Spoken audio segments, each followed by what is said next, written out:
Festivals are an enjoyable part of parish life. They provide an opportunity for fun and fellowship, and they bring parishioners together in an atmosphere quite different from other gatherings. While festivals offer unique benefits, they also pose unique challenges. The purpose of this program is to highlight some of the most important components of a safe and successful parish festival.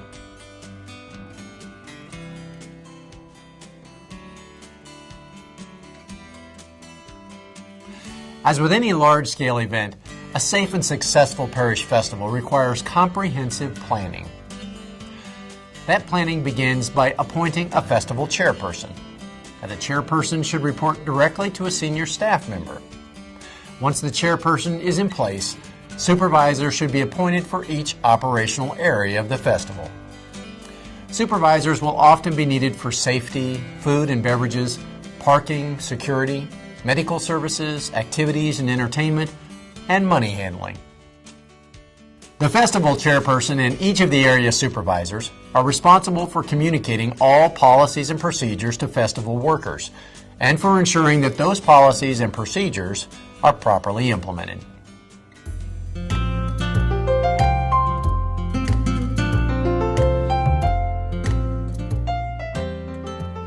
Every festival makes use of volunteers, so please remember that volunteers should be at least 18 years of age. If younger volunteers are allowed to participate, you must have a signed parental permission form, and all underage volunteers must be supervised by an adult. Volunteers should be well trained for all of their tasks, and of course, they should be provided with any personal protective equipment required to accomplish their tasks safely. More helpful information can be found in the Volunteer Coordinator Manual on the Catholic Mutual website. Here's one category of volunteer that requires special attention. That is, anyone who drives for any reason related to the festival. You should limit the number of people who do drive for any reason related to the festival, and anyone who drives should be properly screened. Please refer to the training program Church Transportation. Is it necessary? And ministry-based for more information.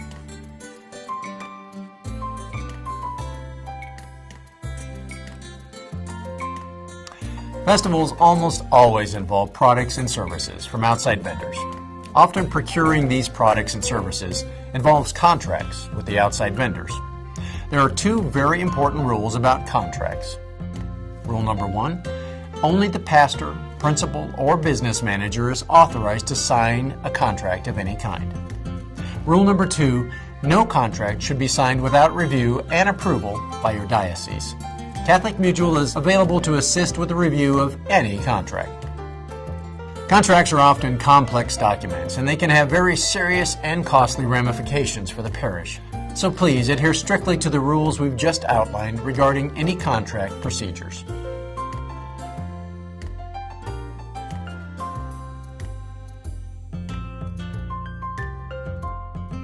Any vendor who provides products or services for a parish festival must sign the Parish Festival Vendor Hold Harmless Indemnity Agreement. Now, this agreement is crucial because it provides essential protection for the parish. An important component of the vendor agreement is the requirement for the vendor to provide the parish with a certificate of insurance, documenting general liability coverage in the amount of $2 million. Now, this certificate must name the parish and diocese as an additional insured. Please be aware that a certificate of insurance that names the parish and diocese as a certificate holder is not sufficient. The parish and diocese must be listed as an additional insured. When you conduct the proper planning, appoint competent supervisors, and tend to the essential documentation, your parish festival has a solid foundation to build on.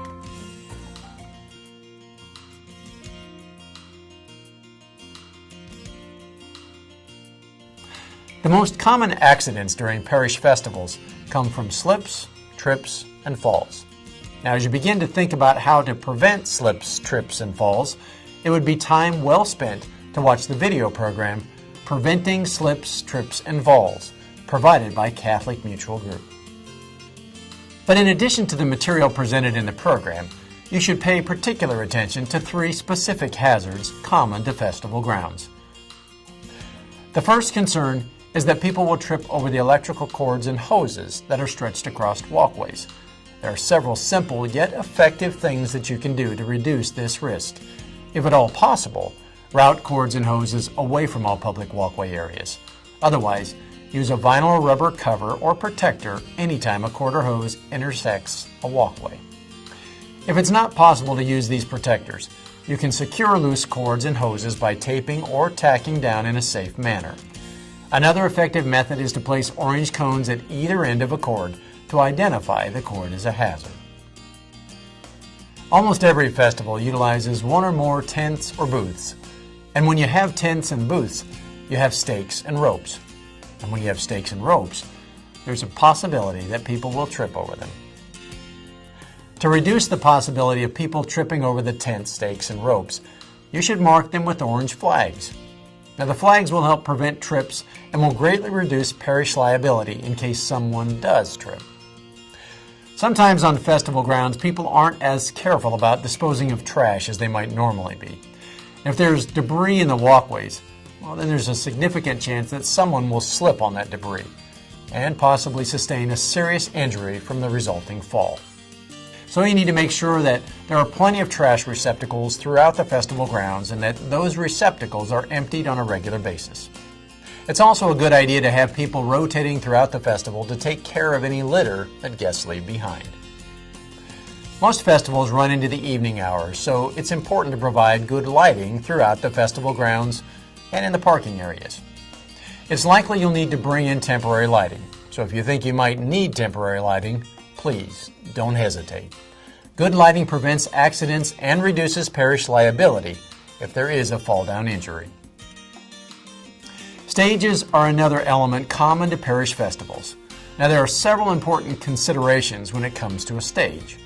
Number one, stages must be set up and torn down by qualified personnel. Number two, the stage must be built to safely accommodate and support all the people and equipment placed on the stage. 3. Any extension cords used on the stage must be heavy-duty, double-insulated cords. And 4. The floor of the stage must be kept dry and clear of debris at all times. Number 5. Stairs leading to the stage must be equipped with handrails. And 6. If the stage is used at night, you should install glow-in-the-dark tape on the edges of the stage platform.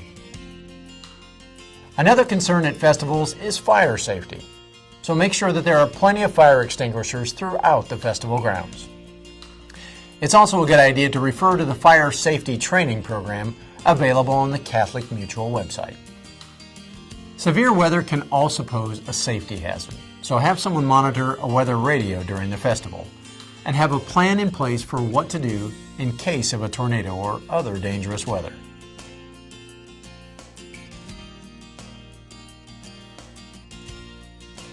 When beer and wine are sold at parish festivals, the parish is potentially liable for property damage or injury claims related to individuals who became intoxicated at the festival.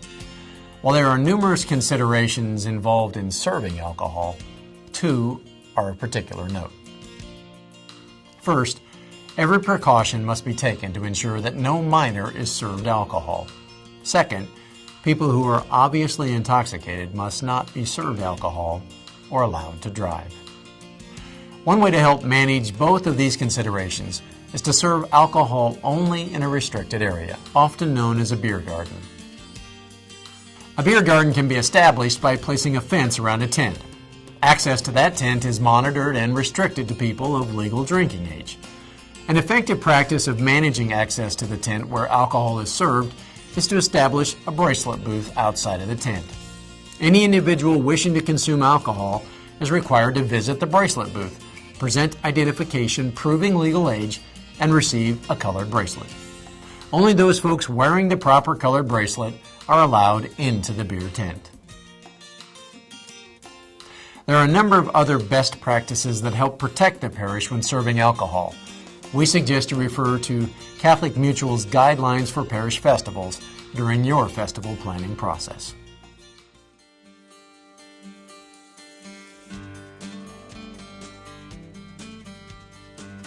Now, food served at a parish festival will either be prepared by an outside vendor or by volunteers.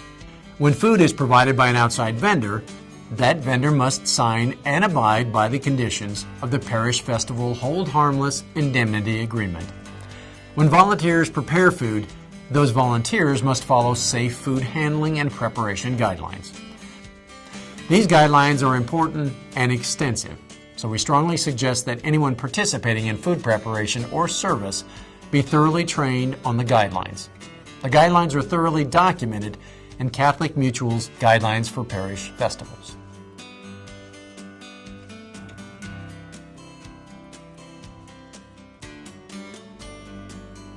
There are two critical aspects to handling money during parish festivals: the people and the procedures. With regard to the people, you should conduct a credit check and background check on anyone who will handle money during the festival. It may seem unnecessary if you know your volunteers, but it's a prudent practice and strongly recommended. Perhaps the most important money handling procedure is the establishment of a ticket system for purchases. Now, a ticket system allows people to purchase tickets at a ticket booth. Those tickets are then exchanged for rides, food, beverages, and any other items for sale at the festival. The primary purpose of the ticket booth system is to reduce the number of places where cash is handled. Instead of having every booth handle cash, money is handled only at a small number of ticket booths. This provides much better cash control and reduces the risk of loss from theft or mistakes. Now, here are some other important money handling practices. Cash should be collected from festival stands and ticket booths on a frequent basis. Money should be placed in a tamper-proof bag. Groups of 3 or more people should participate in the transfer of money from a booth to a central location. Cash should always be counted by multiple teams of at least 2 unrelated people. Cash that accumulates at a festival's centralized location should be stored in a locked safe that is guarded by security. Bank deposits should be made frequently. And one final thought about handling money. When you're transporting money, vary the pickup times and the routes taken to prevent a pattern from developing and being identified.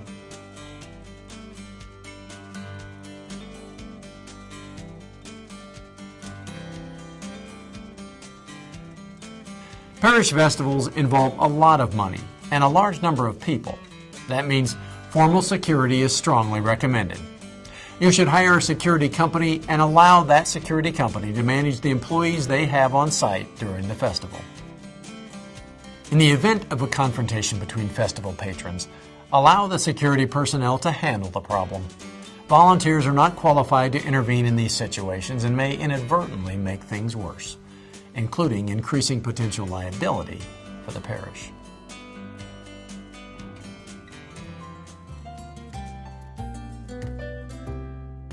When a large number of people gather, it's almost inevitable that there will be an illness or injury. For that reason, it's important to have medical services available. The availability of these medical services can help those who are sick or injured, and it can help reduce any possible parish liability.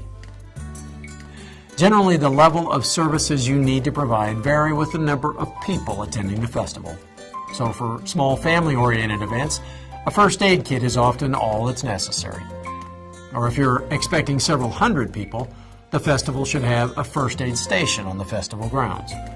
For larger festivals, you should consider contracting with an outside vendor to provide on-site medical services. Regardless of the size of the festival, you should have an automated external defibrillator on hand. An AED is used in the case of life-threatening cardiac arrhythmias.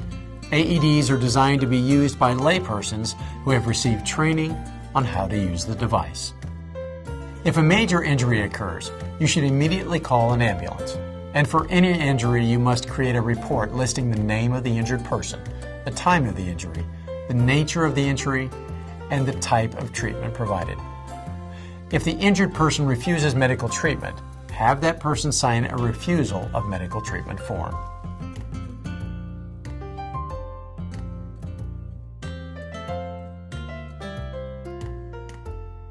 Festivals can safely offer a wide variety of activities, but there are some things that should never be a part of parish festivals.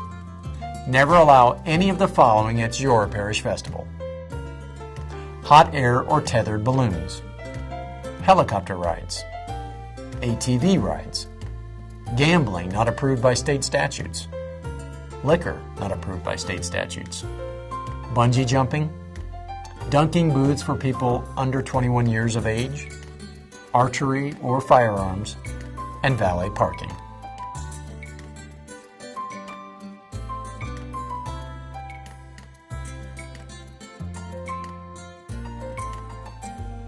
Producing a safe and successful parish festival is a major undertaking and a profound responsibility. The material in this program is only an overview of the best practices suggested by Catholic Mutual. For more in-depth information, please refer to Catholic Mutual's Guidelines for Parish Festivals or contact your Catholic Mutual Risk Manager.